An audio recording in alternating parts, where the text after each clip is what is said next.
This is another patient. This amp's been a real mother for us. It works perfectly until it doesn't. And it does at very irrational, random times. Well, we found that if we beat on it hard enough, we can sometimes make it happen.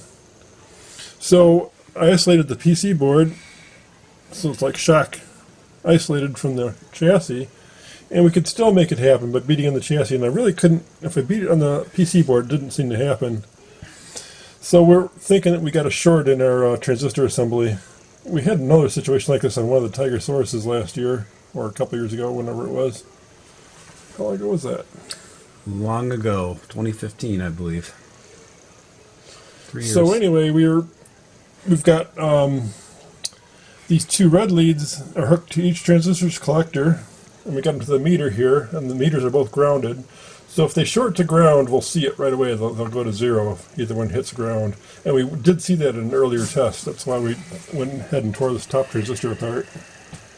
And cleaned it all, put new insulator on it, new washers, new everything. Okay, fire in the hole. Fire in the hole. And that's what we want to see. We want to see those 2 voltages there. They're both about 4. Where's my bias, though? And then your bias is not there, huh? I think you lost a wire. No, we're here and here. Okay. There's just not enough bias to see. Are you millivolts? Yes. Zippo. Fluky meter. No, this is brand new. It's a fluky meter. Seconds ago, I got 1.2. I know, I'm just thinking. Don't be fluking on my... So we're going to try again. We had something off.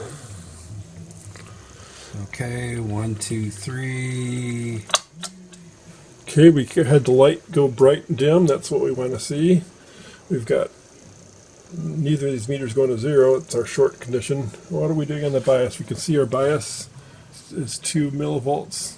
Yeah, but we got twice the millivolts on the left that we do on the right. Which we'll need to set this to 5 millivolts eventually. Well, that's not too good, is it? Hang on, let's just see. Let me discern. Hang on, don't move. That clip will come off. It's the only one I'm worried about, though the other one shouldn't be variable. That one, wait, the one you're messing with is here. That's the left. That's the top. I just wanted to make sure I knew which one was which. And she's all working. We've beat on her. We dropped her. We got her hot. Set the bias when it was really screaming hot. Seems really stable now. I said we leave it on all night.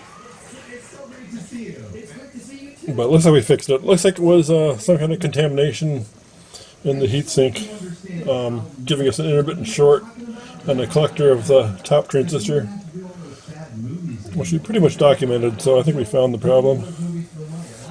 Let's do the ceremonial peeling off of the overheat indicator. There you go.